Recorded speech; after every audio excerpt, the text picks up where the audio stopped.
Typical Steelers-Ravens.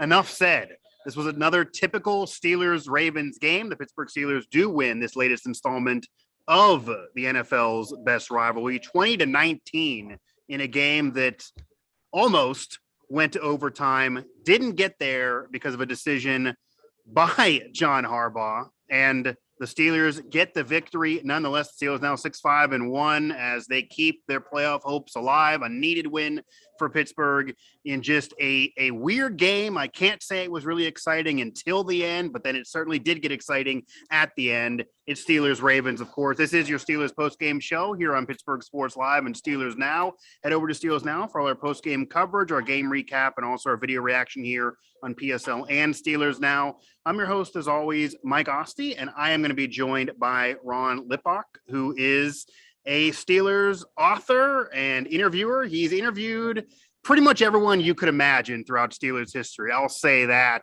And also is an author to several Steelers books. So happy to have him on, a former contributor of ours with Steelers Now. And Ron, as I mentioned, typical Steelers Ravens, 2019, they always end up with these weird scores. And for anybody who didn't watch this game, yeah, the finals 20-19, but we didn't get here the way you thought we would get here. So I do want to start at the top with what everyone's going to be discussing all week long in Pittsburgh, and maybe even more so in Baltimore. And certainly if the shoe is on the other foot, we'd be talking about this throughout Pittsburgh media probably until the end of time. Yeah. The Ravens get within one. They finally get their offense going. They get themselves in the end zone. This is after the Steelers scored and got Deontay in the end zone, and their offense finally got going. They make the decision, though, to go for it, go for broke, go for the win, to be aggressive. Lamar Jackson said he liked it. John Harbaugh said they ran out of corners, so they didn't think they could handle overtime. Kind of does explain it a little bit there. But what are your thoughts on that decision? Do you like the call in general? And then do you like the play call? Because for me, execution more of the problem there. I actually loved the decision by John Harbaugh just in general to go for it there. I think it all made sense. I think, you look at two things. You look at TJ Watt, who had a monster game, as Tomlin joked. You shouldn't, he'll practice next week, but he should take some practices off. He had a monster game, and that he was completely impactful on that play. If he doesn't get in the face of Lamar Jackson, that's an easy touchdown. I have a couple of different thoughts on it. I mean, Jackson was up and down all game, so going for it was a little, especially on the arm of Jackson. I get that it was a great play call. The execution, if it was remotely there, would have been an easy touchdown. There was no one really within striking distance of Andrews to stop that. If Watt's not there, it's a touchdown. But riding your game hopes on Jackson, I thought he was spotty all game. He was spotty last week too, to say the least. It was a big gamble. I get, like you said, the need to do so with no corners, but still, you're riding on the arm of a guy who was up and down for the past at least 2 weeks. That's a big gamble. That's a big gamble. It didn't pay off. Yeah, it was a big gamble. It's one of those gambles that you got to feel comfortable in making. It was a gamble that Lamar Jackson told us that he didn't really even have a say-so in. He liked the call, but it seemed like that's John Harbaugh. He put his stamp on that decision. And again, it might be impacted by the fact that they were really banged up. The Steelers are one team that maybe don't feel bad for the Ravens with all the injuries, but the Ravens are also one of the few teams that's even more banged up than Pittsburgh's been all year. The Ravens have just been brutal all season in terms of who's in and out of this roster. And that happened again in this game. Half the corners were questionable entering the week. They were without some in this game. They lost another one in the course of this game. So that went into the decision. You mentioned, though, that TJ Watt wrecked the play, because that is what Lamar Jackson basically said, that TJ Watt wrecked the play. He even did a little dance for us and put his arms out, saying he had to try to get it away from him. For me, though, I don't know if I disagree, because obviously TJ Watt did wreck the play, but for me, you kind of expect the play to unfold that way at the best. So if I'm the Ravens, I'm not upset with how the play unfolded. He got around. He's elusive enough. He's able to be mobile. He found an open receiver there who got separation from the defender and didn't catch the football. It felt like a catchable ball. Maybe it wasn't the greatest pass from Lamar, but I don't know if I can really point to TJ wrecking that play. I feel like the execution wasn't there, but that's how the play maybe ideally at best was going to unfold for Baltimore. I thought the throw could have been better, but this is what I was going back to before, where I think you're riding the whole game on the arm of a guy who was spotty. Again, for at least the past 2 weeks. He threw 4 interceptions last week. He made some really poor decisions this week. That throw, that was intercepted by Minka early in the game was just a horrendous throw, a horrendous decision. And, he's been off. And so, I get the need potentially to do so with the cornerbacks being banged up and all. But it's, you're placing a lot on the shoulders of a guy who has been up and down. So I didn't think the ball, I hear what you're saying. I didn't think the ball was as catchable as maybe you had seen it. I had a different thought on that, but a great quarterback makes that throw. To your point, I think that Watt's a great player. He's going to make it tough, but a great quarterback makes that throw. But you're not talking about a great throwing quarterback there. No, and Lamar Jackson, an MVP caliber quarterback, certainly in the past. He certainly is a quarterback that they believe in. But yeah, his bread and butter, you even saw in this game, when plays would start to collapse, he'd be able to do it on the ground with his legs. He's a better thrower than he was years ago, but he's not necessarily the most precise thrower in the world in terms of accuracy. And maybe that bit him there because, an elite quarterback has to make that throw. You have to complete that. When the play unfolds that way, you're going to figure that TJ Watt or the Steelers with their pass rush, no matter who's out there, they're going to try to wreck a play. So it's not going to just be perfect like a video game. I feel like that was best case scenario. They didn't convert. The Steelers do get the win, though, 20-19. As, again, I'm going to send a Christmas card to John Harbaugh to get me out of here an hour earlier tonight. Because that was going to get us to overtime, and then who knows what to that point, and who knows what decision he would have made maybe if they were a healthier team. But nonetheless, the Steelers do win the game. They do stay pecking order above Baltimore, but of course, divisional games later on down the end of the season, last 2 games, in fact, against Cleveland and then Baltimore on the road. And obviously they're going to matter. They actually have a short week this week as well with Minnesota coming up.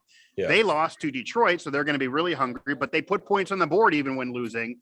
So we'll get there and preview that game a little bit too before the end of this show. But that's not the way the Steelers work as a roller coaster ride. I would not be surprised if they take an L on that game, to be honest with you. Ron Lippock joining me here, Steelers author, as the Steelers do win this one. This is our Steelers post-game show here on PSL and Steelers Now.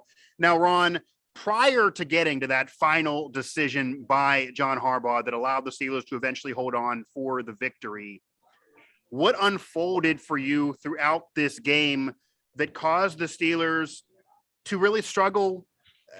The offense better than it was last week, but that's not saying much, really. And this has now been 3 straight weeks of the offense still struggling. The defense certainly performed better, but is it the defense playing better, or did the defense find an offense that was also struggling and Lamar and the Ravens so banged up that hearing their media, they kept asking questions on, well, it's been weeks upon weeks of struggling to get yourself in the end zone. You put long drives together, but you can't score. So did that play into it, or did the Steelers play better defensively? And then what allowed the offense to eventually get going at the end, but couldn't do so early on? I think the difference is when you look at the first 3 plays of the game, right? You come in with a script, and the first 3 plays were runs up the middle, 3 straight runs up the middle. And I think when you look at that, and then you look at what happened in that second half, the second half, especially that fourth quarter, that's the Steelers offense the way I think it's meant to be. I think the way it's best built to be.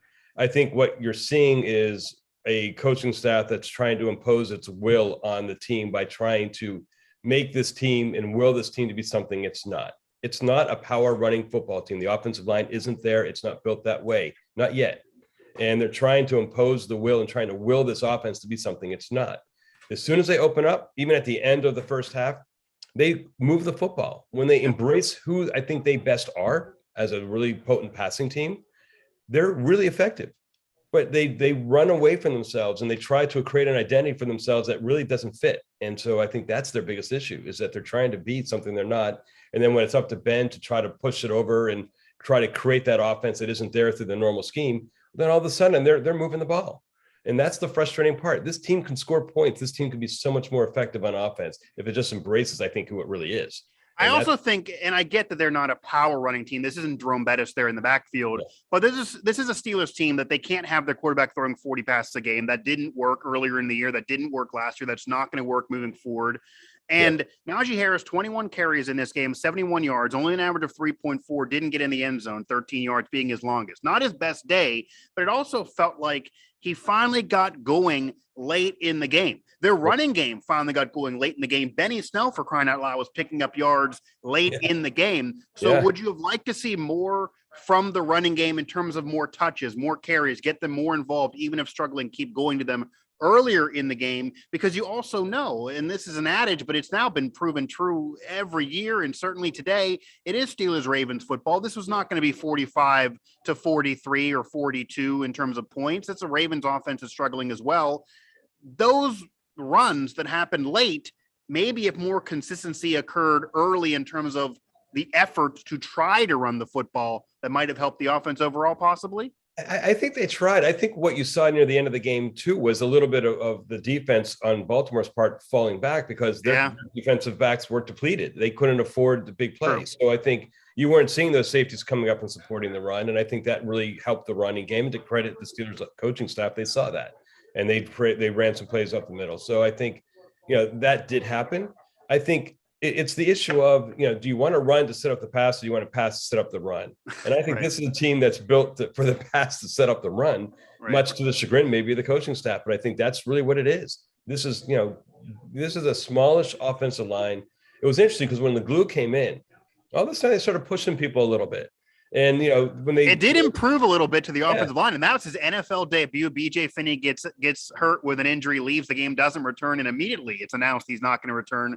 Lagu, who hadn't played before, he did kind of help the O-line a little bit, which is incredibly banged up. Of course, Zach Banner makes an appearance in this one. I'm not saying Lagu was the earth mover. Sure. But he played well. In fact, I spoke to Lagu earlier in the season, and we owe Mike Munchak the credit for Lagu being on this team because he's the one who sent him from Denver to Pittsburgh. He said, Lagu asked him about coming to Pittsburgh, and he said, you should go. It's a great place to come. So another thank you to Mike Munchak, even in his departure. Mike Munchak offering an assist there kind of in this game. But Lagu played well in terms of the situation, wasn't expected to be out there, did get out there. It's been a banged-up offensive line all year. You do have to grade them on a little bit of a curve most of the season because they've been so banged up. I don't think they were really the problem in this game, certainly not the second half. The running game did pick up a little bit in the second half. But again, Ben Roethlisberger had one of those games. Granted, it's typical Ravens-Steelers football, and it's not like Lamar had his best day either. Ben goes 21 for 31, a completion percentage of 67, 236, 2 touchdowns, only sacked once. Lamar sacked 7 times, which was a major factor in this game for sure. The Steelers pass rush beating out Lamar Jackson there at quarterback for Baltimore. How would you rate Ben in terms of his performance in this game? And do you feel he is able to play well enough? I mean, his future does appear to be in doubt in terms of being a member of the Steelers. It appears now with the reports that are out there. His head might be clear. This is his last season. I think a lot of us were expecting that anyway, but it now appears to be out there. But just on this season, do you feel like he's good enough to lead the charge here? It's a so-so performance, but he did enough to win this game because the opposing quarterback, much younger than him, couldn't handle the Steelers defense either. I think he can. I think it depends on how this offense is structured, right? I don't think this offense does well in these long yardage situations. I think he's at that stage in his career where Peyton Manning was when he won his Super Bowls, where it was, he could be effective in those big games. He can do good things at the right times. You don't want him to have to do that every game, every quarter, right? But I think that he can do that effectively and efficiently if the offense is built around that and the defense comes through. And that's been the biggest issue in a way, is a lot of the investment's been on the defense. A lot of the reliance has been on the defense to keep the games closed. And the defense has struggled, understandably so, with some issues on the defensive line. But Bush is certainly, as we've all seen and read, he's had his struggles. The corners have been banged up, and the tackling has been subpar. So, there's some issues on defense. They get those shored up. We can't fix all of that stuff. Then Ben doesn't have to score 40 points or even 30 points. I think that's where this whole season was really sort of circling around, was defense keep it low, offense keep the possessions of the other team down to a certain point. I remember speaking to Joe Green about that under Noel. Noel had this metric: if the offense of the other team only gets 7 possessions and only gets this many kickoffs or whatever it was, that means a win. And I think they probably got that on the board somewhere in Pittsburgh. And the defense is struggling to get those metrics where they need to be. So, yeah, and you can find all of these anecdotes from interviews that Ron has perfected in the past and has conducted in the past with Steelers greats and even Steelers present-day players there at Steelers Takeaway. Ron Lippock joining me here on our Steelers post-game show. The Steelers do beat the Ravens in a typical Steelers-Ravens game, 2019, with a controversial but a gutsy decision at the end. John Harbaugh decides to go for the win after a touchdown, putting them within one.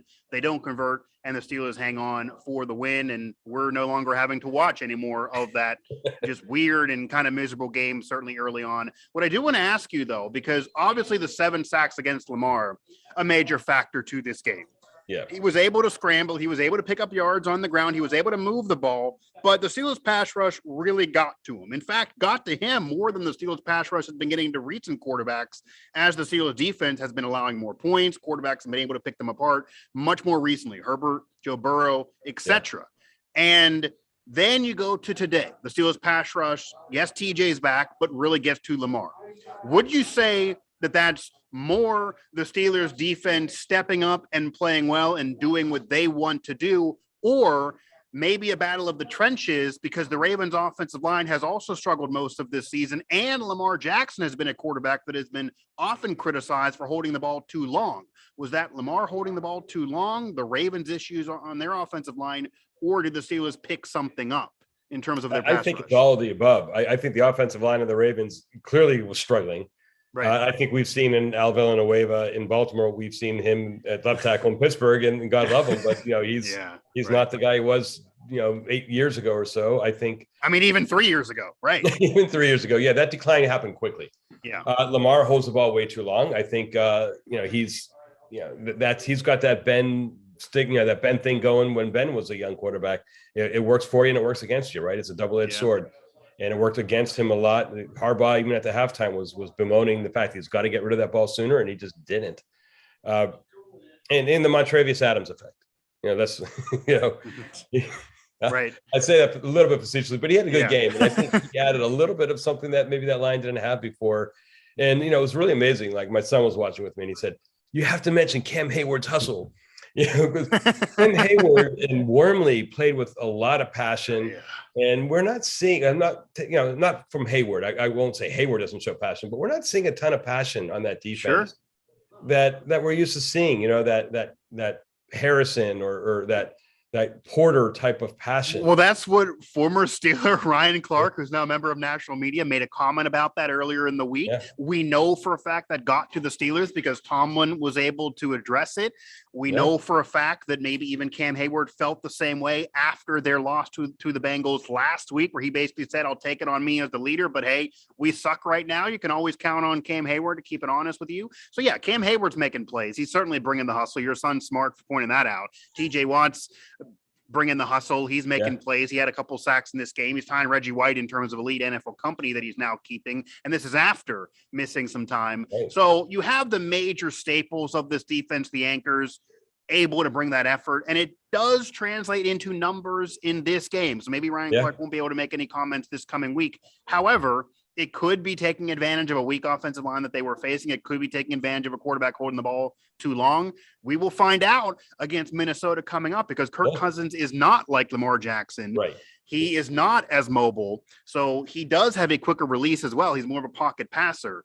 If he can avoid a sack and get those passes off, maybe we have a different result here, which is why I don't think anyone would be surprised what that result is against Minnesota here. I'm with you. On a short week. That seems like a trap game almost in a way, I guess, for the Steelers coming up. Baltimore left a lot of points on the table there. I mean, they really did. And they've been all year, right? Yeah, and this game was no different. And so we, looking at this game and thinking, well, our defense has, gotten over the hump. Yeah, I'm with you. I'm not there yet. I think these teams know each other well. This was like, to me, this was like the typical Mike Tomlin game, right? This was where fundamentally they weren't incredibly sound. The innovation on offense was sort of like, it would be nice if they actually climbed out of the shell a little earlier, right? But these guys will run through walls for him, and you saw that today. These guys, he doesn't lose a team.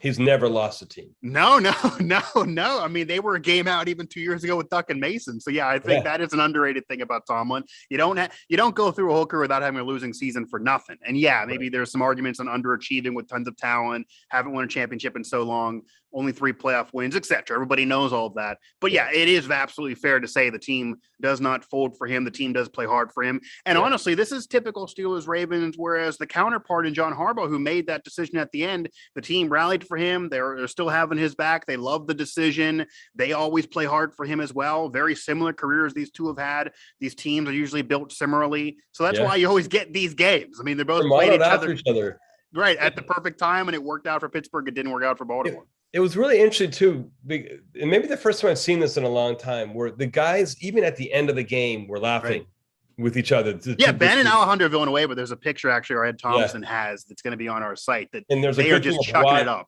Yeah. Thinking of Watt giving Lamar a hug after like a big first down, critical first down at the end of the game. And Watt's like, good job. It's like, I'm not used to that. Well, and again, and many who you interview, Minja Green in particular, I'm sure they also maybe don't understand it. They're maybe not used to it as well. There's a lot more respect between today's athlete, even on rivals. These guys might hang out in the off season where that wasn't the case, certainly in the 70s. These guys are friends. They hated their arch rival. They hated teams they had to play. That's not really the case now, but you definitely saw that here in this game. Ron Lippock joining me here, a great Steeler author, Steeler interview here on our Steelers post-game show. Now, Ron, as we round things out, they do have Minnesota coming up. We've been talking about that game a little bit with Kirk Cousins and the Vikings. They do score.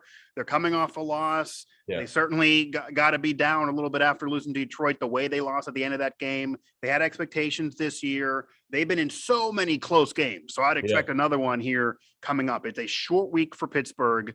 Thursday night football. It's going to be on the road. The schedule is no longer friendly to the Steelers. 6-5-1. They're still certainly in the thick of things without many elite teams in the AFC, certainly a division as well. Now after a divisional victory, after dropping games earlier in the year. What are your thoughts going into that Minnesota game? Still issues around this team, even though they did pick up this victory. They could easily have lost this game. What are the keys for you to that game against Minnesota in particular? And is that game maybe that could serve as more of a barometer for you in terms of who this team really is and if they can at least make a playoff run this year? Because I think you kind of are leaving this game thinking, hey, the Steelers got to win. They could have easily lost. Some of the same issues are there. Maybe they took advantage of a team that also is down and they have their issues as well. I don't know how much anyone can gauge from this typical Steelers-Ravens game, but the game against Minnesota now with not many left this year certainly could be telling. I think you're right. You almost have to take this Baltimore game and just put it in a vacuum and close it up. And say, I don't know what to have to make with this game. It's just like it's a thing in that you don't even look at anymore. I think Minnesota, it's really going to be about turnovers. I think, short week. It's, these teams are kind of evenly matched in many ways. I think they both have their strengths that play off the other weaknesses. I think Minnesota, they've got a great passing game. Pittsburgh, it'd be nice to see if we can get Hayden back. That would be a good get because I think they can really use him against. He missed this game. Yep. If not, then I think, it was nice to see Witherspoon have a game today. I'm not convinced that, that's something that, him going up against Jefferson or Thielen is probably not what I'm hoping to see next week. Right. So it'll be a tough game. I think it's going to be a battle of turnovers, and whoever turns the ball over least will win a close 2017 type game. And, I just hope that Pittsburgh doesn't get too conservative and try to run it down the throats of a team that can probably stop the run game, but we'll see. I'm thinking a close Pittsburgh win with a couple key turnovers that make the difference. But, like every Pittsburgh game, who knows what happens? I mean, you never really do know. This is just another one of the hills on this roller coaster ride that has been this season. It really is every season, but this season in particular, you start off strong. Maybe you're better than people think. Then you have some letdowns. Then you pick it up again. You have tons of controversy. You end up playing poorly for several weeks, including a tie to the Lions, for crying out loud. You get this victory, which is obviously a big win, but more of a necessary win than even really a big statement win with how you play. And then you go into that game. It's not great timing on a short week on the road. They're basically going to get 2 days. They're pretty much going to get 1 day really clean of practice, maybe 2, depending on how they schedule things. Tomlin loves to have his team practice. That's not going to really be plentiful this coming up week, and they still have a lot of kinks to still work out. For me, if they win the game, it's probably like you're saying. They're going to catch Kirk Cousins, who certainly is prone to mistakes and picks. They're going to catch him on a couple interceptions. They might lead to points, if not being a defensive score. Maybe Hayden returning could certainly help the secondary. He was close to coming back before this game.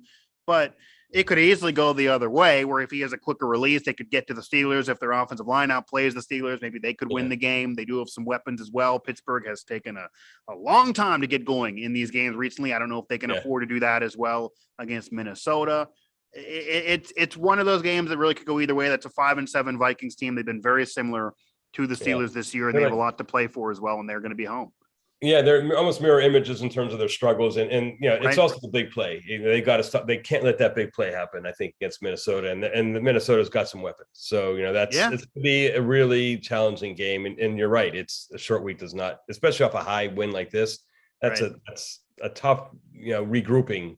Even after a win, you still have to regroup after a game like this. Yeah, and regrouping after wins better than regrouping after a loss, of course. It's going to even be a tougher road for Baltimore. These two teams will play to close the year again in Baltimore, and that's after the Steelers will have Monday Night Football against the Browns here at home here at Heinz Field. So the Steelers will be able to make up ground with the divisional games at the end of the year. This is an out-of-conference game coming up, so it doesn't really matter to the AFC standing or the AFC positioning, but it certainly counts on your record. Yeah. And if they can stop the Steelers' ground attack early and they have to go totally out of it and can't even get it going late like they did in this game, it was the reverse against the Chargers where they got it going early, then they didn't do anything late. They can't put it together really in a full game, but if they can't even do it at all, that certainly can give a major advantage to the Vikings as well. I'm leaning almost picking Minnesota. I got to say, the more I talk to myself, I feel like I'm hearing myself talking yourself out of the win. I'm talking to myself into picking Minnesota. Honestly, it's for this one, it's gonna be a tough game. I think. The big play and the turnovers. I think it's gonna be that's gonna be the deal to me. So.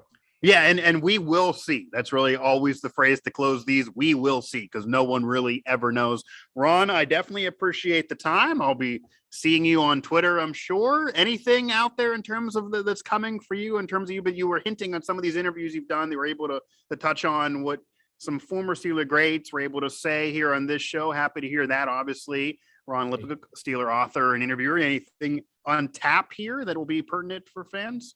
I just think more, just continuing to roll the interviews out. Joe Green's interview will come out in a little bit. I've been holding on to that a little bit, but a lot of cool stuff on leadership. Just continue rolling out the interviews. It's just interesting. The more I speak to these guys, I'm speaking to some of these practice squad guys who never really made the teams before. And some of their stories are better than some of the Hall of Fame guys that I speak to. So it's just really fun to talk to these guys. Yeah, I'm not even kind of surprised with that. They're maybe more excited to get their story out there or talk to somebody in general. And you never know when you're going to see somebody like that you may think is an unknown. I don't know if any Steeler fan was aware of John LeGlue prior to this game, and he did enter this game, did have to play most of this game, and did end up a little bit of an impact in a Steelers victory. So you just never know. Ron Lippock here, Steeler author and interviewer. He has a lot coming to you there at Steelers Takeaways. So Ron, I definitely appreciate the time. We'll potentially do this again here as we got still a long season. It feels like this has been a gauntlet. It's another game, and it just if we survive it, it's a bit of a lag as this just keeps on going and going and going and going on this roller coaster ride that has been this Steelers season. The Steelers do beat the Ravens in a typical Steelers-Ravens matchup, 2019. Harbaugh decides to go for it, to go for the win. They don't convert the 2-point conversion. The Steelers hang on for the win. So take it what it is. It was far from perfect, but it was a victory for the Steelers. Win. And the Steelers have tons to still build on, but a short week coming up and a Thursday night football matchup on the road against the Minnesota Vikings is on tap, and another needed win for the Steelers, now 6-5-1 on the year. So the Steelers get this win in this edition of Steelers Ravens, but another one comes up to end the year. Maybe it will be a little less asinine than this one, but I certainly won't be surprised